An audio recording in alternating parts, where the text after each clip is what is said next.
નમસ્કાર, દૂરદર્શન સમાચારમાં આપનું હાર્દિક સ્વાગત છે। શરૂઆત કરીએ મુખ્ય સમાચારોથી। પરમાણુ સામગ્રી પુરવઠાકાર જૂથની બેઠકમાં ભારતને સભ્યપદ ફાળવવાની ચર્ચા રહી અનિર્ણાયક। પરમાણુ બિન પ્રસાર સંધિ ઉપર હસ્તાક્ષર નહીં કર્યા હોવાનું બહાનું ધરી સભ્યપદ માટે ભારતની દાવેદારીમાં કરાય છે વિલંબ। ઉઝબેકિસ્તાનમાં પ્રધાનમંત્રી મોદી અને ચીનના રાષ્ટ્રપતિ શી જિનપિંગ વચ્ચે યોજાઈ ઉષ્માભરી બેઠક। શાંઘાઈ સહકાર મંચનું સભ્યપદ ગ્રહણ કરવા બદલ ભારતનો આભાર માનતું ચીન।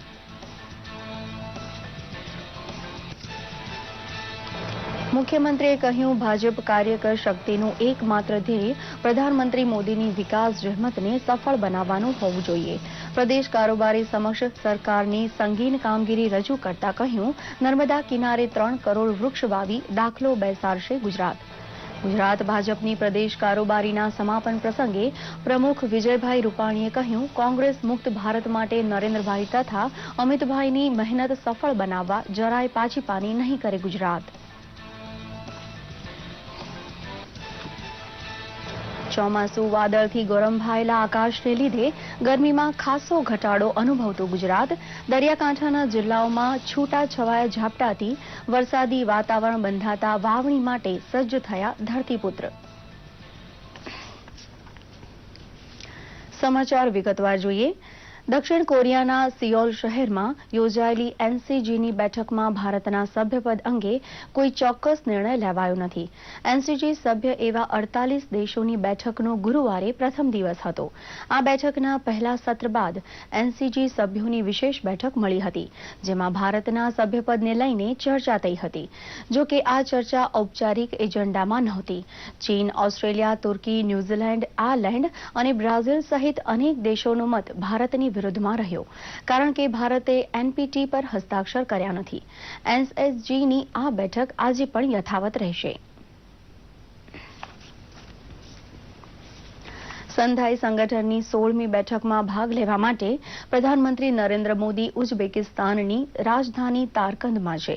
દક્ષિણ કોરિયાના સોલમાં ચાલી રહેલી એનએસજીના સભ્યપદ મામલે પ્રધાનમંત્રીએ ચીનના રાષ્ટ્રપતિ શી જિનપિંગ સાથે મુલાકાત કરી હતી।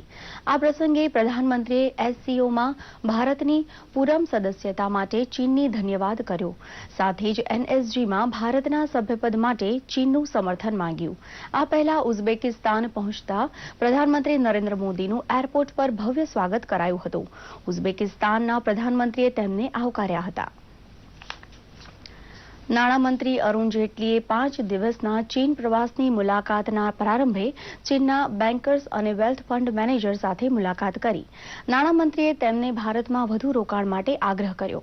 નાણામંત્રીએ બેઇજિંગ પહોંચ્યા બાદ બેંક ઓફ ચાઇનાના ચેરમેન સાથે મુલાકાત કરી હતી, જે બાદ ફંડ મેનેજર, સંસ્થાકીય રોકાણકાર અને બેંકોની બેઠકને પણ નાણામંત્રીએ સંબોધન કર્યું। નાણામંત્રી આજે બિઝનેસ ફોરમ ઇન્વેસ્ટ ઇન ઇન્ડિયામાં પણ સંબોધન કરશે, જેમાં ચીનના ઉદ્યોગપતિ અને સરકારી કંપનીઓના પ્રમુખો ભાગ લેશે।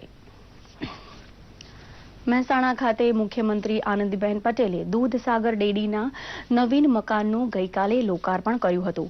ઉપરાંત ઉજાલા તથા ઉજ્જવલા યોજનાનો પ્રારંભ કરાવ્યો હતો, તેમજ લાભાર્થીઓને કીટનું વિતરણ કરીને ઉજાલા યોજના અંતર્ગત ચાલ મોબાઈલ વાનને પણ પ્રસ્થાન કરાવ્યું હતું।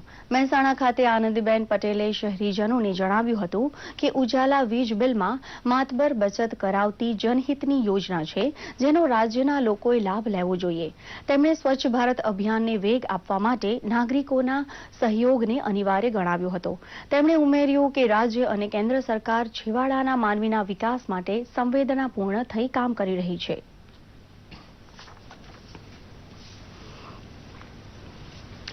મહેસાણા ખાતે ગુજરાત ભાજપની પ્રદેશ કારોબારી બેઠકના બીજા અને અંતિમ દિવસે ગઈકાલે કોંગ્રેસ મુક્ત ભારતનું સ્વપ્ન સાકાર કરવામાં ગુજરાત તરફથી પૂરેપૂરું યોગદાન આપવાનો રાજકીય ઠરાવ પસાર કરવામાં આવ્યો હતો। 2017માં આવનારા વિધાનસભાની ચૂંટણી જીતવા માટે આ સત્રમાં માર્ગદર્શન આપવામાં આવ્યું હતું। તો સાથોસાથ પ્રધાનમંત્રી મોદીનો વિકાસ સંદેશ ગામડે ગામડે પહોંચાડવા માટે જહેમત ઉઠાવવા નિર્ણય થયો હતો।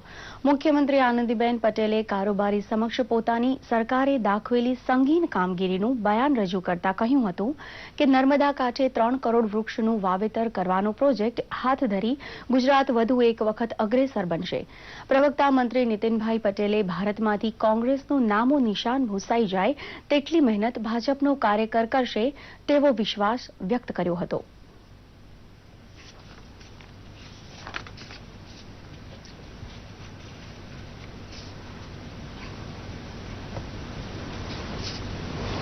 અત્યારની સોનિયા પરિવારની એક વ્યક્તિવાદી જે સંસ્થા તરીકે કોંગ્રેસ ચાલી રહી છે અને ભ્રષ્ટાચારી દેશની વિચારસરણીથી વિરોધી જે કોંગ્રેસ છે એનાથી મુક્ત કરવાનો ઠરાવ અમે રજૂ કર્યો. અમારા ભરતભાઈ પંડ્યાએ એને સમર્થન આપ્યું અને સમગ્ર કારોબારીએ એને સર્વાનુમતે મંજૂર કર્યો છે. તો અમને આશા છે કે ભારતની પ્રજા, ગુજરાતની પ્રજા, નાનામાં નાના સરપંચની ચૂંટણી હોય કે લોકસભાની ચૂંટણી હોય, બધી જ જગ્યાએ કોંગ્રેસના જાકારો આપી રાષ્ટ્રભક્ત અને સારો વહીવટ કરનાર, દેશના કુશળ નેતૃત્વને પારખનાર એવા નરેન્દ્રભાઈના, અમિત શાહના નેતૃત્વમાં જે ભારતીય જનતા પક્ષ છે એને સ્વીકારી અને કોંગ્રેસ મુક્ત દેશને બનાવશે. અમદાવાદમાં નીકળનારી ભગવાન જગન્નાથની 139મી રથયાત્રાની તડામાર તૈયારીઓ શરૂ થઈ ગઈ છે. પ્રસાદ ઉપરની હાથીઓની સજાવટ સાથે નગરચર્યા માટે આવનારા ભગવાન જગન્નાથને આવકારવાની તૈયારીઓનો કેવો થનગનાટ છે. ભગવાન હાલ મોસાળ આવી ગયા છે. આવો જાણીએ અમારા વિશેષ અહેવાલમાં. આગામી 6 જુલાઈ અષાઢ સુદ બીજના દિવસે અમદાવાદ શહેરમાં ભગવાન જગન્નાથજી નગર યાત્રાએ નીકળશે. અમદાવાદ શહેરના જમાલપુર ખાતે આવેલા ભગવાન જગન્નાથના મંદિરે હાલ કૃષ્ણ, બલરામ તથા બહેન સુભદ્રાના રથને રંગરોગાન કરી તૈયાર કરવામાં આવી રહ્યા છે.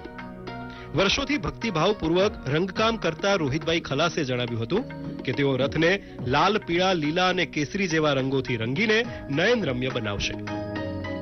હું 26 વર્ષથી આ રથનો રંગરોગા કરીએ છીએ. અમે 4-5 માણસો આ રથનો રંગરોગા કરી રહ્યા છીએ અને જગન્નાથ, સુભદ્રાજી, બળદેવ અમે ત્રણેય રથનું રંગરોગા એમાં લાલ, લીલો, પીળો, કેસરી એવા 5-6 કલરથી અમે આ જગન્નાથના રથના રંગરોગા કરી રહ્યા છીએ. રથયાત્રા દરમિયાન ભક્તોને ફણગાવેલા મગનો પ્રસાદ આપવાની પરંપરા છે. ત્યારે જગન્નાથ મંદિર ખાતે મોટી સંખ્યામાં મહિલા ભક્તજનો ભજન કીર્તનની રમઝટ સાથે મગ સાફ કરવાની સેવા કરી રહ્યા છે. અમે આજથી 25-30 વર્ષથી આવીએ સેવા કરવા જગન્નાથ મંદિરમાં.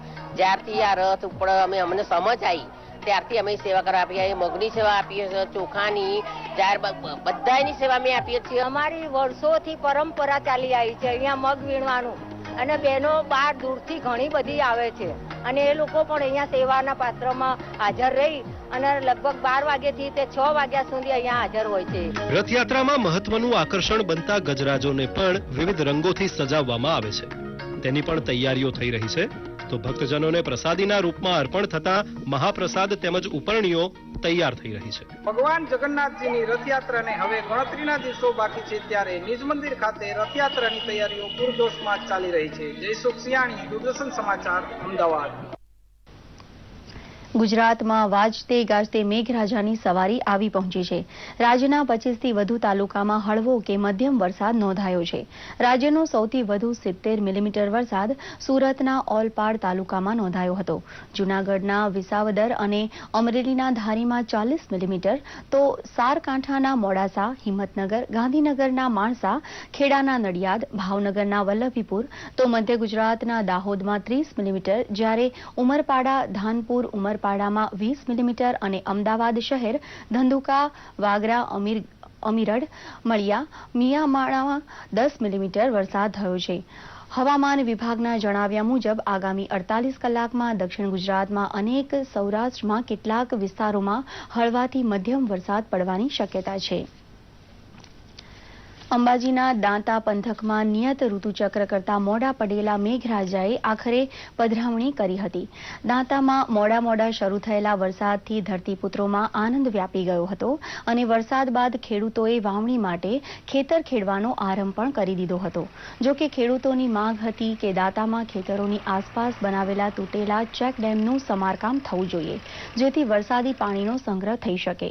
જો આ કામગીરી સમયસર પૂર્ણ થઈ હોત તો તેઓ તેમાં વર્ષોમાં વરસાદી પાણીનો સંગ્રહ કરી શક્યા હોત અને માત્ર વરસાદી પાણી પર જન આધાર ન રહેવું પડે. અમારે અહીંયા ખેતીવાડીનો સારો આ વરસાદ પડ્યો એટલે ખેતરોમાં હળ જોડવાનું ચાલુ કર્યું છે અને એવું બિયારણ લાવીને અમે વાવેતર કરવાનું ચાલુ કર્યું છે. અને આ જો ચેક ડેમ તૂટી ગયેલા જો સંધાઈ જાય અને કોઈ એવું સારું થઈ જાય તો બરોબર, તો આ પાણી સંગ્રહ તો અમે 3 સિઝનનો લાભ લઈ શકીએ અને સારું એવું અમારે વાવેતર થાય. 1 જુલાઈથી અમારા સાંજના સમાચાર બુલેટિનનો સમય બદલાઈ રહ્યો છે. હવે 6:30 ને બદલે 7 વાગે અને તે પણ અડધો કલાકનું બુલેટિન રજૂ થશે. સાંજના સમાચાર 7ના ટકોરે ફરી એકવાર નવા રૂપ નવલા કલેવર સાથે. હવે અડધા કલાકનું બુલેટિન. ગુજરાતના ખૂણે ખૂણાની ખબર સાથે સાથે મહત્વના સમાચાર પર ચર્ચા અને હવામાનના રોજે રોજના હાલ. 1 જુલાઈથી રોજ સાંજે 6:30 ને બદલે 7 વાગે નિહાળવાનું ચૂકશો નહીં. News@7.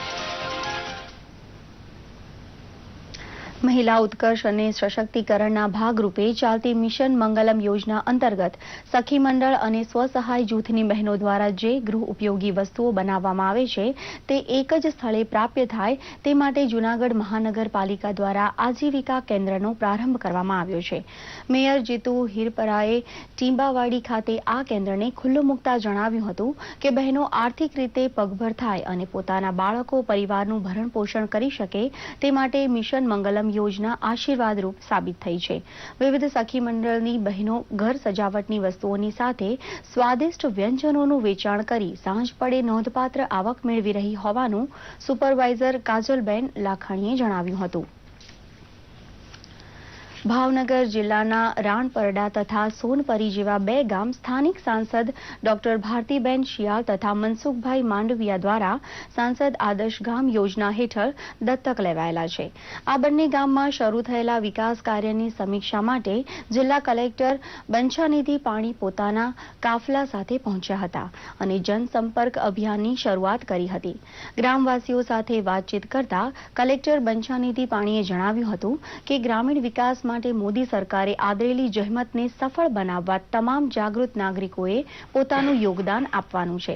ભાવનગર કલેક્ટરે આ પ્રસંગે પોતે અઠવાડિયામાં ઓછામાં ઓછા 2 ગામડાની મુલાકાત લેશે તેવી જાહેરાત કરી હતી. ડેવલપમેન્ટ કરી શકાય અને ગામના કયા ઇનોવેશન કરી શકાય જેથી આ ગામ ભાવનગરમાં, ગુજરાતમાં અને આખા રાષ્ટ્રીય સ્તરે આ ગામને પ્રસિદ્ધિ મળે.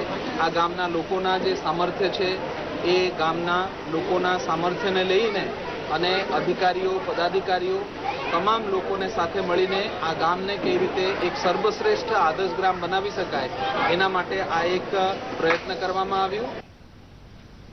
હવે જોઈએ કેટલાક મહત્વના સમાચાર સંક્ષિપ્તમાં.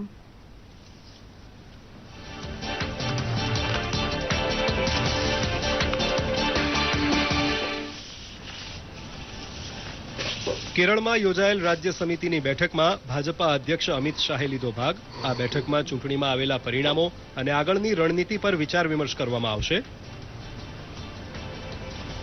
કાશ્મીરમાં શીખોના સામાજિક અને આર્થિક ઉત્થાન માટે તેઓને અલ્પસંખ્યકનો દરજ્જો આપવાની માંગ સાથે એક શીખ પ્રતિનિધિ મંડળે ગૃહમંત્રી રાજનાથસિંહ સાથે દિલ્હીમાં મુલાકાત કરી. ગૃહમંત્રી સાથે મુલાકાત બાદ તેઓએ ચર્ચાને સંતોષકારક ગણાવી હતી.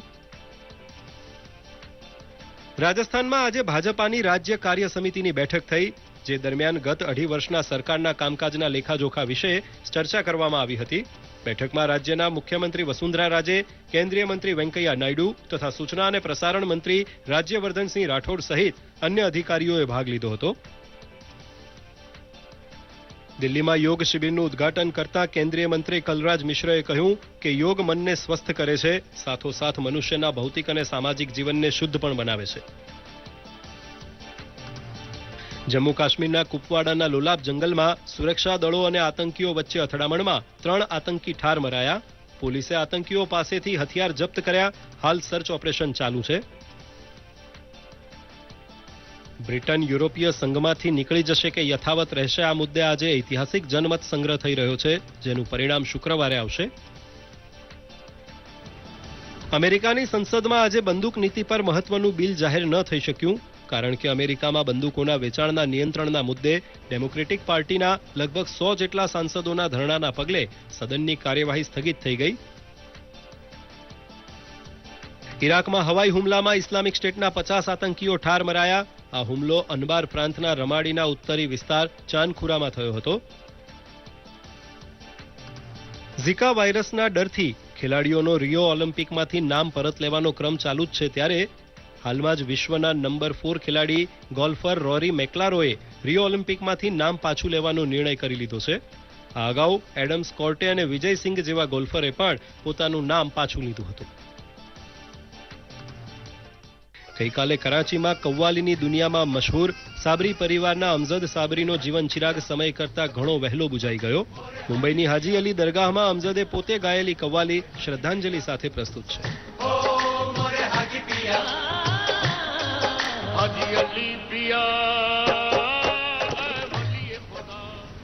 આ સાથે આ સમાચાર બુલેટિન અહીં સમાપ્ત કરીએ છીએ. નમસ્કાર.